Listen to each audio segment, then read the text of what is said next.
Welcome back and happy Mermay!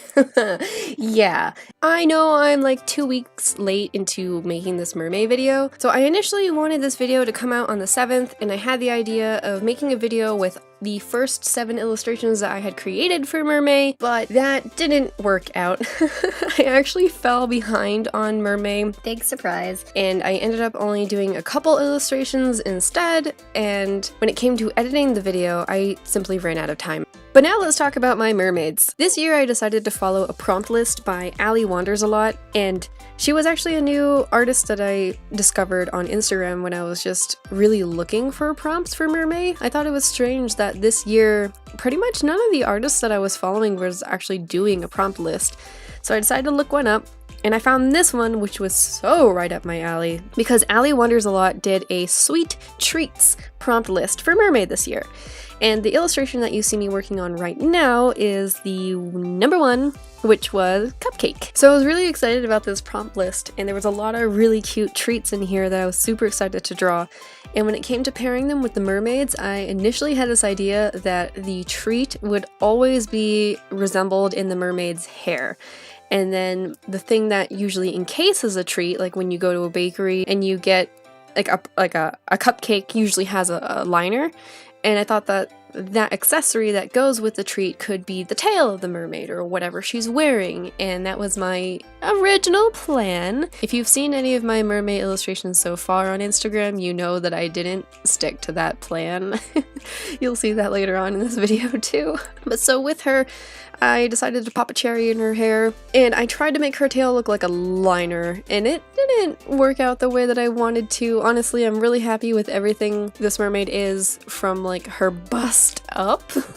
Her tail isn't one of my proudest things. But now let's move on to the second illustration. This is not the illustration that I did for day 2 of Mermay. Day 2 was chocolate chip cookie, and this one is donut.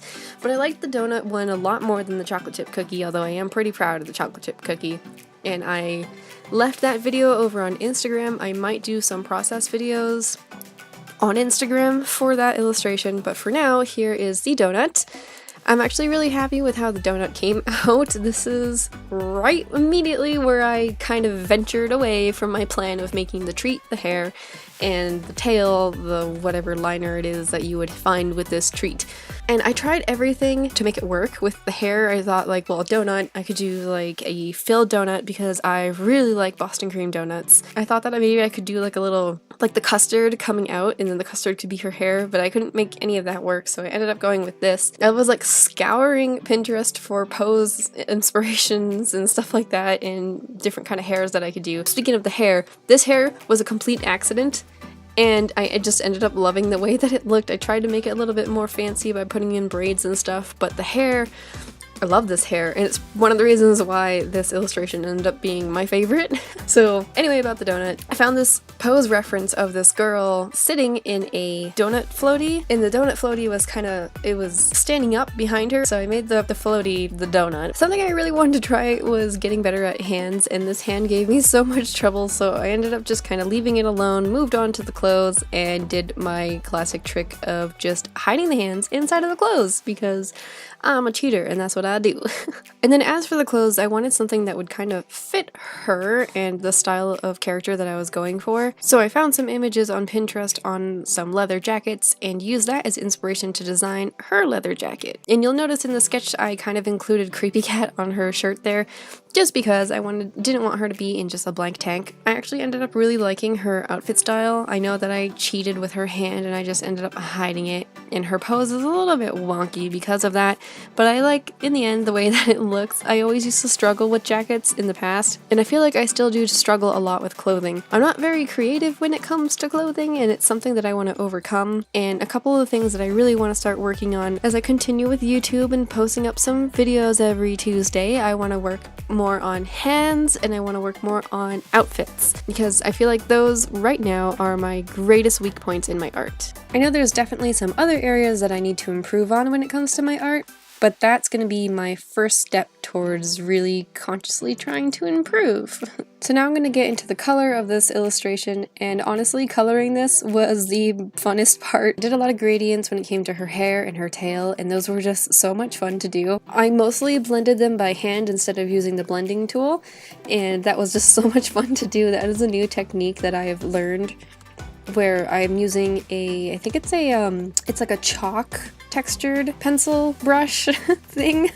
And I find that that brush works really well when it comes to blending. So something that I'll do often with my illustrations is I'll do the line arts in like this sepia brown kind of a color, and then switch it out to a color that more complements what the actual colors of the illustration are going to be. So in this case, I decided to go with a dark navy blue kind of a color. That way the color of her jacket will pop out more and it won't kind of fade into the line art, and also you'll be able to see her skin better and all the details of her face. As for the tail, I decided to go with a purpley color for that too, kind of reminiscent of what the tips of her hair looks like, and as I mentioned before, I wanted to do a gradient on this, and so that's what I'm doing here. Doing the gradient on the tail actually, well, doing that purple to that lilac color ended up being kind of difficult, and I discovered it was because although the two colors were similar, they just weren't similar enough, like how that pink to that hotter pink was. So just finding a nice in-between color easily fixed that, and then I went through a whole bunch of different hues to try to maybe change the color of the tail. I thought I was using too much purples at first and not enough yellows. In the end, I liked how it worked out and how it looked, so I moved right onto the donut, which was both my favorite thing to do and my worst nightmare, because as I was doing that trick with the sprinkles that you saw earlier, where I drew just a basic pattern of sprinkles and then I kind of copied and pasted it all over the donut. Well, what I realized after I had done that was I should have colored in the sprinkles before then, because coloring in all of those individual sprinkles and trying to find the correct color pattern to make it all work was just a nightmare. I mean, I made it work in the end, but it was just really annoying and difficult to do. Well, not difficult, it was just time consuming. Oh, you'll notice that the sprinkles are already colored in now. I kind of just skipped over the footage of when I did that. And at some point when I was merging layers and coloring on different layers, I lost her eyebrows. So I had to bring those back in by searching my different layers. Now that I've removed my tools on the sides, you don't see it, but I get to flick through all of my layers because I don't name my layers. And so that's why in a lot of my illustrations you'll see them blink, because that's me looking for the layer that this one thing is on that I need to fix. So that's what that is. And now we're on to the final illustration of this video, which was day 4 of Mermay, and the prompt word for that was cinnamon roll. This one was so much fun to draw. This character in my mind just has so much attitude, and I actually really like her outfit as well. Her hair in this one is what gave me quite a bit of trouble, because I was adamant about making the hair the treat again, and I wanted it to be, well, a cinnamon roll. This one is the one that I strayed from the idea of having the outfit kind of be the thing that encases the treat, because really what do you put around a cinnamon roll? Maybe you could put a cinnamon roll on a doily and that might look cute, but I had absolutely no ideas of what I could do for a kind of wrapper for it. So instead of doing that, I just went crazy with the outfit style, and I just did something that maybe would match this kind of up hairdo, as if it wasn't a cinnamon roll hairdo, it just was a normal hairdo. I also decided to throw like a lot of pearls on her for some reason, and I'm not sure why that happened, but it did. I also noticed that throughout my illustrations with Mermay, I'm trying to find new ways to do lips, and so far I'm really happy with how I'm doing them. The Donut Mermaid, I think, was the first one where I drew my character with their lips slightly parted, and mostly that was an accident. It happened as an accident on this one too. I was initially going to have her lips closed, but the way I did the line art, I ended up with this gap in the middle just naturally, and I was like, hey, that kind of works, so I'ma do that. Let's talk about hands for a moment, shall we? I am struggling so bad when it comes to hands, and that's nothing really new. Fingers are a problem for me, and that's why I have like the nub syndrome, where I just draw this nub at the end of the arm.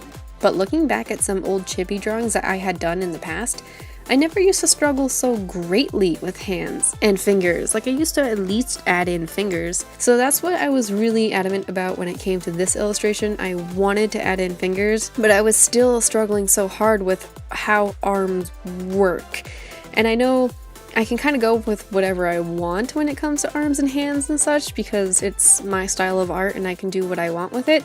But nothing looked right in my mind. Like, you see me go through a whole bunch of different kinds of arms there until I finally settled on her holding up this thing of pearls. Coloring in this one was actually a lot of fun too. I kind of struggled a little bit when it came to outfitting or coloring the outfit itself. And you'll notice that with my Mermay illustrations, I didn't use my color wheel technique, and I probably should have. I usually go in with the color wheel technique to lay out what colors I plan to use, and in the color wheel I can find colors that look nice together and what I can use for a shading color and stuff like that.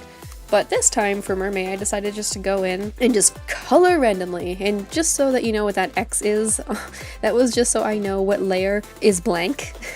Because that's the layer that I normally would put the color wheel on, and then I would create a layer above that one, and that would be the new layer below my most recent color layer, if that makes sense. That way each new color is below the last, because I'm a lazy colorer. The tail also, like I said, I gave up on the idea of doing the wrapper thing, so with the tail I just made it look like it would fit. So she's a dark-skinned mermaid, and she has a light hair, and so her tail, I thought maybe you should match her hair, and yeah. Shading this was actually kind of a bit of a struggle, which is odd because usually I really like doing simple shading and my highlights are usually all over the place, which I like. But with this one I decided to do the shading from a different angle, although there's not necessarily a light source that exists in any of my illustrations. I didn't like how the shading came out with this one, and I convinced myself that it was okay and that the highlights would make it better, so I did highlights and I did some sparkles. I tried to give her a blushy blush, and highlighting her lips just didn't work out the way that it did in the last one, so I left that alone. In the end, I think the highlights worked okay for it, and it helped distract from my horrible shading job, but you know. So with that, this illustration is complete, and I want to thank you all for watching. I'm sorry that this video ended up being a little bit late for Mermay. I plan to do another Mermay video next Tuesday, assuming that I have some more Mermay illustrations to show you. So thank you again for watching. It means a lot to have you here with me. Like the video if you did, and please consider subscribing if you haven't already. I'll see you on Tuesday with hopefully another Mermay video. Bye!